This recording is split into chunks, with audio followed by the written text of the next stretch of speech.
everyone and welcome to a video. Welcome back if you are a returning subscriber. Welcome if you're new.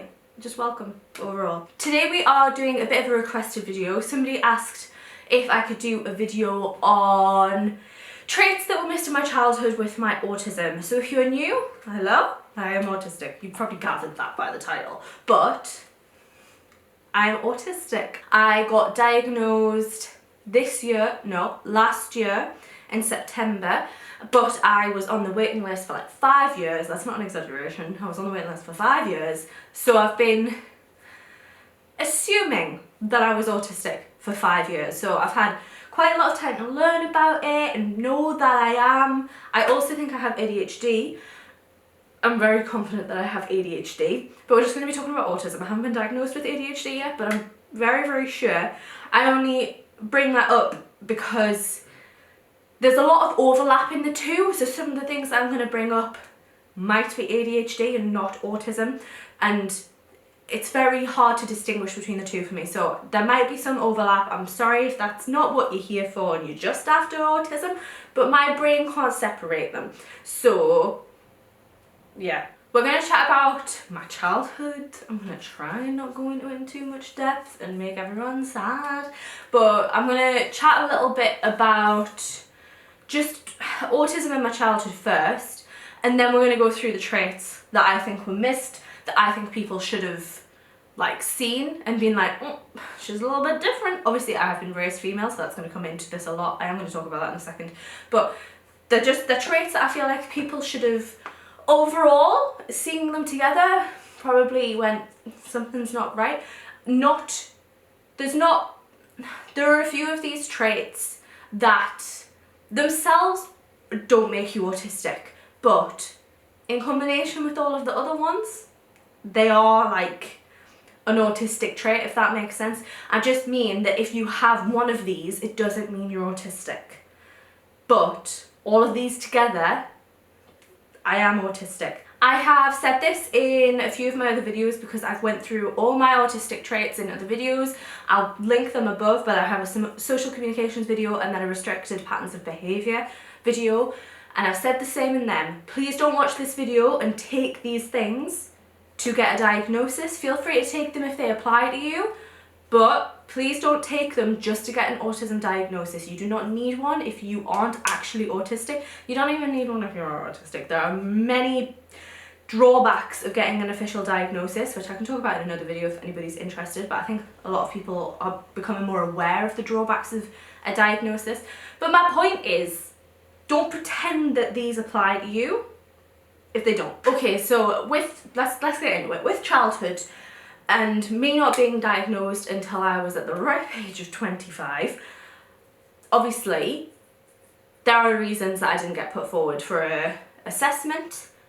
I believe I should have been, but masking obviously comes into this a lot. If you are new to all of this and you don't know what masking is, if you do know, I'm sorry, you can skip ahead if you want, but if you don't know what masking is, it's essentially when we as autistic people put on a mask for the rest of the world because we have been taught, bullied, trained that our true selves, like our true autistic selves, aren't for the world. Like, we are too weird, we are too restrictive in our behaviours, we can't be the way that we are, so we put this mask on, which is essentially us acting neurotypical, and that comes at a great cost. It's very, very damaging, but that's essentially what the mask is. And typically when you are female, you do this more than when you are raised male, because when you're raised male, it's seen more as a problem. It's seen like those behaviours come up and they're like, oh, something's wrong. Whereas if they come up with females or raised females, they are typically seen as, oh shush, don't act like that. And they get like pushed down rather than being like, oh, we need to take you to a doctor because something's wrong. And then males tend to get their diagnosis. There's also different ways in which autism can portray itself, and for example, females tend to not have as many aggressive meltdowns as what males do, or raised males, raised females. because females are taught that we're not allowed to get angry, aggressive at all, so we don't do them. Again, comes at a great cost, but we are raised that we're not allowed to do that. It is not an option, so we don't do it, and other rubbish happens. But there tends to be different ways of it coming across. Male autism tends to be like autism in males. I don't want to call it male and female autism, which you might have heard of. Some people call it female autism. I personally don't like that. People are allowed to call it whatever they want, but personally, I don't like the whole female and male autism thing. It puts it on a boundary that just isn't needed.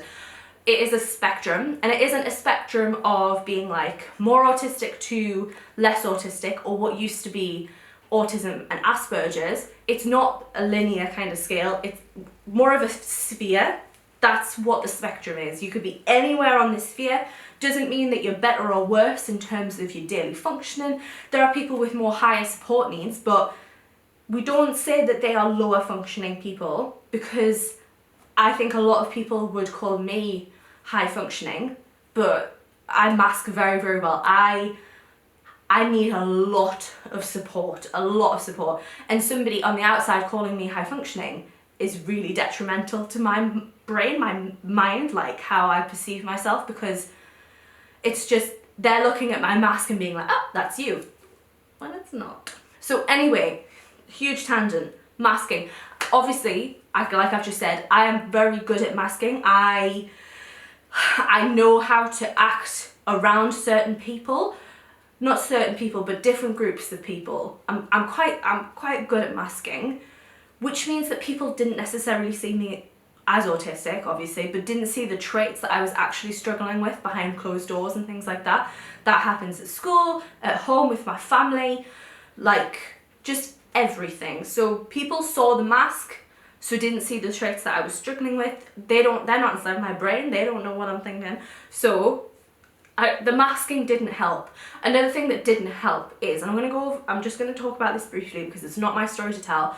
I have a male cousin who is autistic, and he's needed quite a lot of support through his life.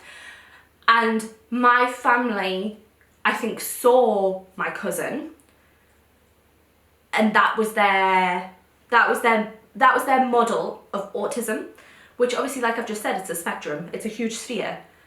He is just on one part of the sphere, I'm on a different part of the sphere. So I think my family saw me very much as like, that's autism. None of the rest of us are like that. So I think there's the, obviously, media's portrayal of autism, which tends to focus on young boys and like difficult young boys. And then my family also had this person in their life that they thought, this is autism. So my family didn't see the autism that was in me because it didn't look like my cousin's at all. I think another thing, again, I'm only going to talk about this briefly because there's more people in it involved than just me, but my childhood wasn't very settled. I've mentioned it briefly, I didn't have a settled childhood at all. I'm also one of 4, well, I'm one of 6, but when I'm talking about childhood, the younger 2 weren't on the scene. They're very young. So I was one of 4, so there was a lot of children to take care of.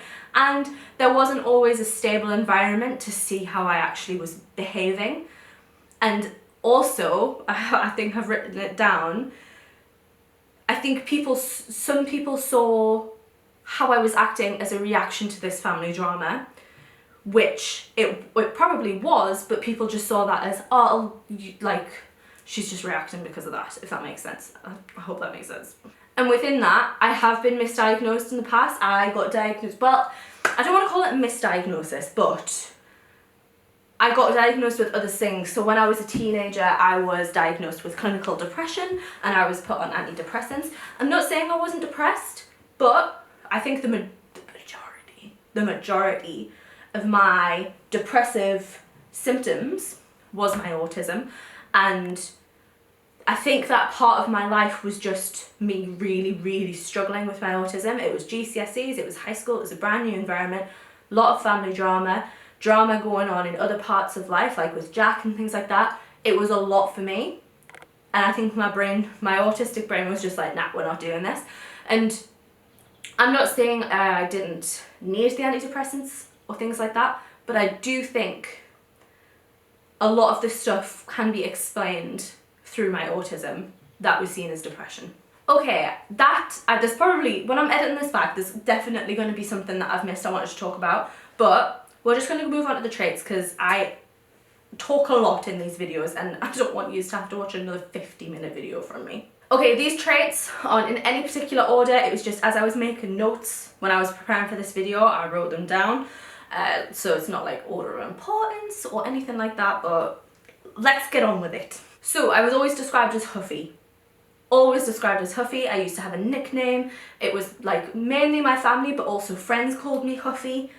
That was just me. I was always told that I was huffy, and I think that's a multitude of different things. I think there was elements of me going non-verbal because I do that now.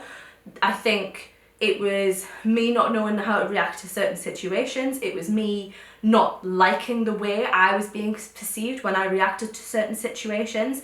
What I mean by that is kind of like if I reacted to a situation where I was, I don't know, say concerned about something and people were like, oh, well, why are you worried about it? I'd just be like, I'd just go within myself. I was autistic. Social situations don't make sense to me, and my way of dealing with that was to just go quiet and to not have to deal with it, because I think this is another thing that feeds into the being raised as female, where I didn't understand the situation and I was taught to be polite and just be a good girl and to be well mannered and things like that. So instead of calling out the situation, I just wouldn't deal with it at all. Whereas I think what people brought up as males, those autistic males probably do be like, why is this happening? Like, and be more upfront about it and just be more kind of what's perceived as standoffish about it. Whereas me, I just shut up, quiet, that's it, and then I got called huffy, and then in those situations I didn't know what to do. Like, what are you meant to do when someone calls you huffy? Because if you fight back, then you're perceived as being argumentative. If you stay quiet, you're still being huffy. So I talk a lot about this because I was called huffy a lot during my childhood. Lots of difficulties with friendships. I had a few different people who I had longer friendships with, but they were never steady. So who I see as my best friend when I was younger is someone called Ellie, and we didn't become friends until after we were in different schools. So she went to a school in Morpeth and I went to a school in Ashington, and that's kind of when we became closer, and that lasted for 4 years, I think. It might have even been longer because I'm sure we were in high school when we started to drift. And then I had friends in the same school, but that was fraught with fallings out. My mama always like tells me about this because obviously I think as children you forget the more like day-to-day stuff, and then the adults remember it better because they're older. And my mama always talks about how I was always being fallen out with. They would always pick on me. My friends would bully me. It was a very common occurrence that I would get bullied by my own friends. And I think that's obviously me not perceiving and understanding that they don't like me. I just took it. And I would get really, really upset about it. There's another point that I didn't mention is that I cried a lot. That tends, because I don't know my own emotions very well, I tend to just cry with everything. That still happens now. But in my childhood, I cried a lot more than other people. But anyway, lots of difficulties with friendships. The longest friendship I had was Ellie, and we don't talk now. Always described as weird. It's pretty much self-explanatory. People in school always called me weird. There's also another point, I'll have to skip it, is I also got bullied for having a posh accent when I went to middle school. I was born in Ashington, I've been brought up in the northeast. This posh accent came from nowhere, and it's very, very common in autism. You tend to shape your accent to what you're consuming at the time. It can be like more long term, so the TV shows you're watching, the movies you're watching, it can be the people that you're with, even though I know that is kind of how accents work, but you just kind of ignore where you grow up. It can be the moment. So this happens now, so if I'm around somebody who is Welsh, my accent will start to go Welsh, and I'm not doing it to take the piss, it just happens. And I think my posh accent came from my grandparents were very adamant. Well, my grandpa was very adamant that we would speak correctly and not with the slang that round here has. So I just picked that up, and then we also watched a lot of TV that had posher accents than the northeast, so I had that, and then I went to school, got bullied for it. Another thing is I really struggled with total silence. I always needed TV to do homework. Got told off for it a lot. You shouldn't be watching TV when you're doing your homework type of thing, but I couldn't deal with total silence. I am sensory seeking in the way of I just can't deal with total silence. So if there is a noise that I don't like, I can't really just like put earmuffs on and not listen to it at all. I put headphones on and listen to stuff that I do like. So I am a bit, I swap between them, but the majority of the time I'm sensory seeking, especially with my ADHD. There are times that I like quiet, but I can't have total silence, and I think that should have been picked up because it was like I hated it. I didn't want it. I couldn't do work with total silence. I always took everything seriously and I took everything to heart, and that was another thing that I got told a lot when I was growing up, is that you take everything to heart, you need to calm down, that type of thing. But I can't understand when people are joking a lot of the time. I mean, I'm better at it now because I've got 25 years of experience rather than like, I don't know, like 13, and I just take everything seriously. I don't know where the line is between people making a joke and not. So I did take it seriously. On the same breath of that, I was seen as gullible. This was more in my first school years. So where I'm from, we have first, middle and high. So first school is up to year 4. And in first school, I got called gullible quite a few times. So then now I've switched where I don't believe anything anyone says, because I don't know how to make the difference between telling the truth and not. And now I'll just assume that whatever people say is not real, or I will research into it to make, even on TikTok and things like that. Sometimes I still will just take it as truth, but then I'm like, oh, so I'll have to like look into it to see if it's like a skit or, and I hate things not being true. I hate it. Like, you know, the skits on TikTok where they're pretending to tell a news story and it's fake. I don't get it. It's not funny. I hate it. But yeah, I was seen as gullible for a while. I always connected with adults more than children. Always. Adults loved me. They loved me. Children didn't. Teenagers didn't. I could get on with an adult so much easier, and this is a very common thing with people with autism. I think if I'm reflecting on me personally, because there's loads of different theories as to why this is, I learned my mask of adults from looking at shows, from looking at when I still lived with my mum, she was very involved with the church, so looking at people at church, I created my mask for them, and it didn't work for children, but it worked for adults. I got compliments off adults being like, oh, she's lovely. Children didn't really get that vibe. I was a lot more mature for my age, and I know that's such a, I don't know, icky thing to say, but I was very mature for my age. I think it's a combination between autism and also the family drama that I talked about. I grew up very, very quickly, and adults liked me, but a lot of people my age didn't. I always felt sick and tired all the time.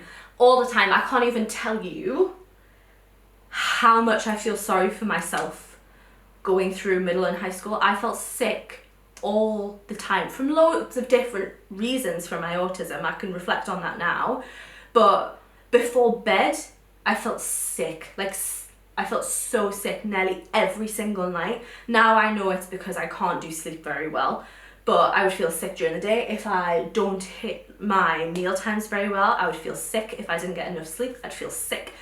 My body feels sick very, very easy. It's a bit more manageable now. And I'd always feel tired, and that comes from masking a lot. Like, obviously in school, you are there from 9 till 3 or a bit earlier. I mean, I used to get a school bus, so it would be a lot earlier. And obviously with my family as well, not so much in an evening, because I could take myself to my room.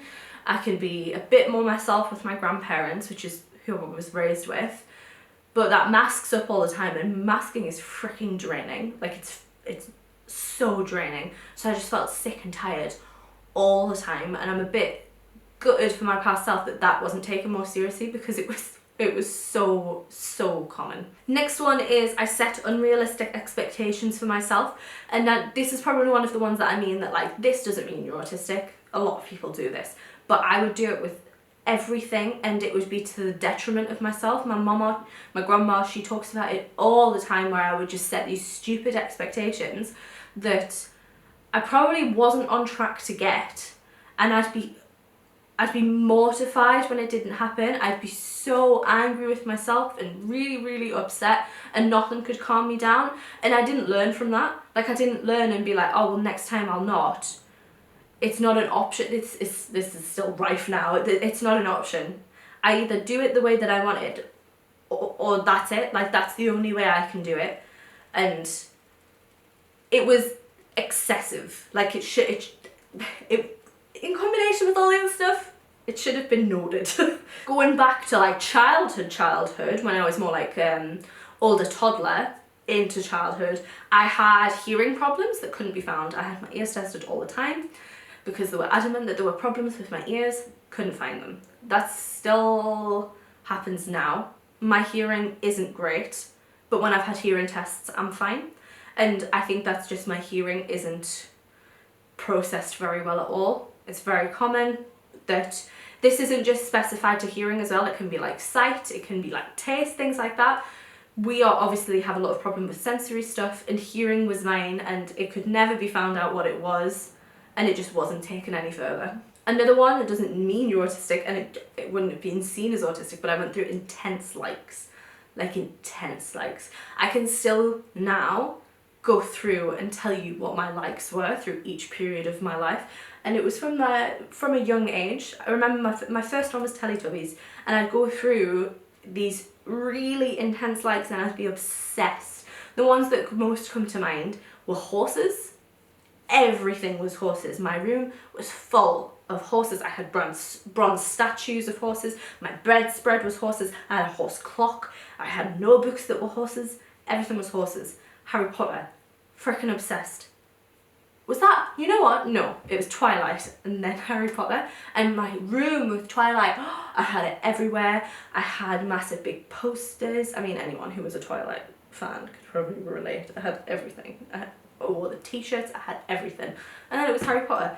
And it's autism. You have special interests. That was my autism. I also stuck to rules intensely.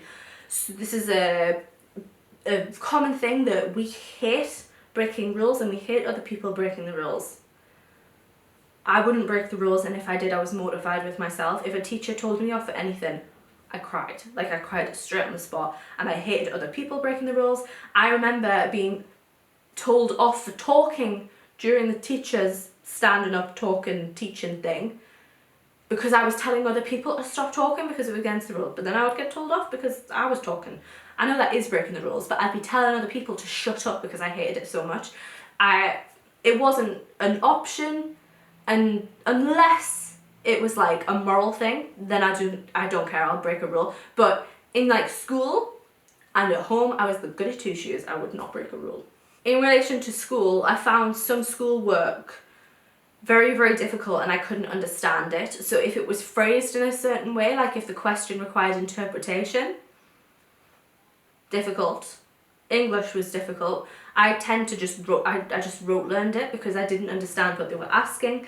I tended to need one-to-one explanations as well. I had to have someone sit with me for me to understand it, and that made A-levels and uni very difficult. One of the reasons that I didn't finish A-levels because they wouldn't give you that support. They wouldn't give you that sit down and they'll explain it just to me. I don't deal with big pictures very well. So when we were being addressed and I couldn't ask individual questions, it was very, very hard. And that also goes for the work. If the work required like a big picture, I'm going to be focusing on the specific details. And if they like go against the big picture, like you need to focus on the big picture, the work was just so difficult for me. Jumping back to childhood, I never did imaginary play unless it was functional. So this is hard to explain because this is where I think my parents tripped up, and that I would play with things like dolls, but I wouldn't play with them that they were real people. I'd just look at them and like dress them, and that would be it. I remember the first time I saw one of my friends doing imaginary play with their Bratz dolls, and literally in my head being like, what on earth are you doing? What's going on? And I used to have, going younger than that, I had babies, like I had the babies, but I just carried them around. I wouldn't pretend they were real. I'd just do the things that I knew I was meant to do with them. Like I'd put the bottle in the mouth, not because I thought they needed a drink, just because that's where the bottle went. I would play with a toy kitchen, but that wasn't because I thought it was a kitchen. That was just because I knew that the toys did these specific functions, so I went along with the functions. And I remember the only game in like school that I like played imaginary, you know, like when you're in the yard and you play like house. I used to play Kim Possible with a friend of mine, Liam, who played Ron, and I can't remember us ever actually doing a fake scenario. I just remember us like standing about and pretending that we were those characters. And I remember Liam like messing about and being Ron, but I can't remember ever playing Kim Possible. I was just like, oh yeah, I'm Kim, and then that's it. So imaginary play was just not a thing. Very standard one, I watched the same shows over and over again. I ate the same food over and over again. And I literally mean that I would watch the same thing on repeat. So you know, a good example of this is, you know, on Channel 4, breakfast shows, so Frasier, and Friends when it was on E4, I'm not going to list all of them, but you know what I mean. I would watch them when they were on, and then when they reset, I just watched them all over again. Like that's just what we did. I did that in the morning, I did that in the evening. I wouldn't go and see something new, like at the movies, unless my friends were like, let's go see this. Or if my grandparents, I mean, they don't really watch anything new, but it was the same thing. Or I was being like, not forced to, I'm not going to say my friends forced me to go to the cinema or anything like that, but it wasn't my choosing to do something new. The next one is, I always wore the least amount of clothes possible. And let me explain, because it sounds a bit odd, but I get overloaded by clothes and being hot very, very easy. That is the thing. If I had to pick like one thing that triggered me the most, it would be that. And at school, that was like rife, because obviously I was masking all the time. There was a lot of stuff that was pushing me over the edge, so I was always kind of like near to a meltdown. So if I got too hot, or if I wore clothes that I didn't like, I wasn't okay. So I used to just wear as little clothing as possible. I remember in sixth form, because obviously you can wear what you want to an extent then, I used to get told off for having my shoulders on show. So we always, one of our school rules for females was you had to have your shoulders covered. I always had my shoulders, I used to get told off for it because I would always wear vest tops. I was freaking boiling all the time, and I am hotter a lot of the time. I also don't like them rubbing, so I would be wearing the least amount of clothes possible. When I was at home, I'd wear little shorts, things like that. I get heat, I just can't be too hot. And last one similar to that is, another example of that was I would never wear a coat. Like when I was younger, I wouldn't wear a coat, and my grandparents, it would drive them insane, because obviously they're grandparents, they want to make sure you're warm, you want to make sure you're dry. They would be like, get your coat, get your coat, get your coat. And I'm like, I don't need a coat. And they'd be like, wear your freaking coat. I would never wear a coat because I knew I was going to overheat. Anyway, next one is a very low pain tolerance, and that was all the time. My grandparents, when I was filling in the, I think I told this anecdote in the other video, so I'm sorry if you're like sick of me saying it. But when I was filling in my questionnaire for my assessment, I was going through this with my mama, and I asked her about my pain tolerance, and she was like, Sarah, your pain tolerance is ridiculous, it's so bad. She said that if I got a splinter, like a spelk, it would be like the world ended. It would be a fight to even touch me, never mind get the spelk out. So my pain tolerance was like on the floor. I've accepted this now. I fought it for a very long time. I was like, no, I have very high pain tolerance because I think it's seen as like better, but now I've just got a really, really low pain tolerance. And that was the end of the list. Like the other videos, that is by no means exhaustive. There's probably stuff that I've missed, but they're just some of the things that that came to mind when I was planning this video. I'm gonna end on, I am very, very sad that I didn't receive my diagnosis younger. I think it would have made my life a lot easier. Not in terms of you need a diagnosis, but I think when you're a child, you do need it, because when you're in school, you don't get accommodations like that. Like, you are told to conform to what the school wants you to conform, and there is no arguing with that. Like, you are a student, you don't know anything, the school knows best, this is what you need to do. And obviously this is just talking about school, but like, I needed accommodations, and I would never have ever got them. Like, I didn't get them. When I had my depression diagnosis, I did get some accommodations, and it felt so freaking good that I could have something, but even then, I wasn't given what I needed, and it's traumatic. Like, my school experience was horrific. I'm so sad for that little girl. Like, I'm so sad, because I shouldn't have had to have put up what I put up with, and no one helped me. It was because obviously my family don't get it. They still don't get it. They still don't understand the autism thing. They're just like, oh, okay. I didn't have them fighting in my corner either, so when I was struggling with stuff, they were just like, oh, Sarah, just, you fine, get with it. And if you don't have someone fighting in your corner for you, and then you don't have this diagnosis from a medical professional, you've got nothing to back yourself up. You're just a kid. No one trusts you. No one believes that you need stuff that you tell them you need, or no one believes that you don't have the energy to do stuff. They're just like, well, you're doing it. Autistic children who aren't diagnosed are having to conform to this neurotypical standard, and it's nowhere near realistic for them. The world is not designed for autistic people or children. It's not.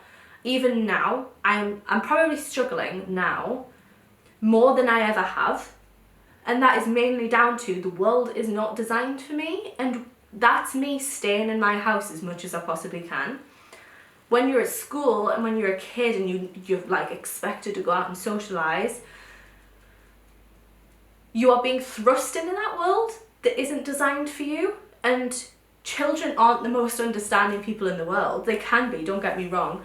But by the time that you're a teenager and socialising with more people of your choosing, they're full of prejudices of what people are meant to behave like. And if you don't behave like them, children are just like, nah, this is too weird for me. They're either going to bully or just leave you alone and not deal with you anymore. Not, like I said, not all children, but they can be very unforgiving. And knowing that I was autistic, it would have just made me feel like I wasn't crazy. Not crazy, because I shouldn't use that word, but like, I wasn't like right in my head. Like, I hope people know what I mean, and I'm not meaning any like prejudices towards mentally ill people, because I know that those words are steeped in that. But I just felt like everybody else was just on a different playing field to me, and I was just like, why does no one like me? Why can't I do this work that everybody else just can do? Like, why can't I get on with it?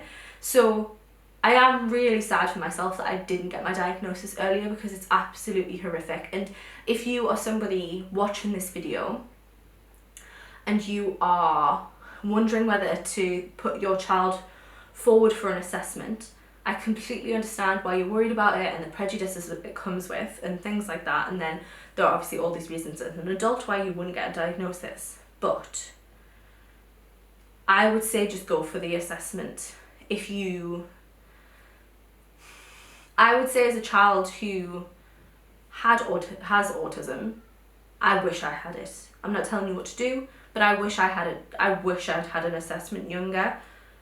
I feel like it just would have made me feel like I could make so much more sense of the world. Obviously that is coming from somebody who's decided to get a diagnosis now, so definitely seek out people who've decided to not go for a diagnosis, but you gotta feel what's right for you, and I wish I'd had one. Anyway, that's gonna be it for this video. Bit of a deep one, but it was requested, so I hope you guys enjoyed it. If you did enjoy it, please make sure to leave the video a like and comment. They just allow my channel to get pushed more by YouTube, and I would very, very much appreciate it. Very much trying to grow my channel. So please leave a comment, tell me what your thoughts are. If you're autistic, tell me what your traits were that you think were missed. But even if you don't do any of that, thank you so much for watching it, making it to the end, and I shall hopefully see you in another video.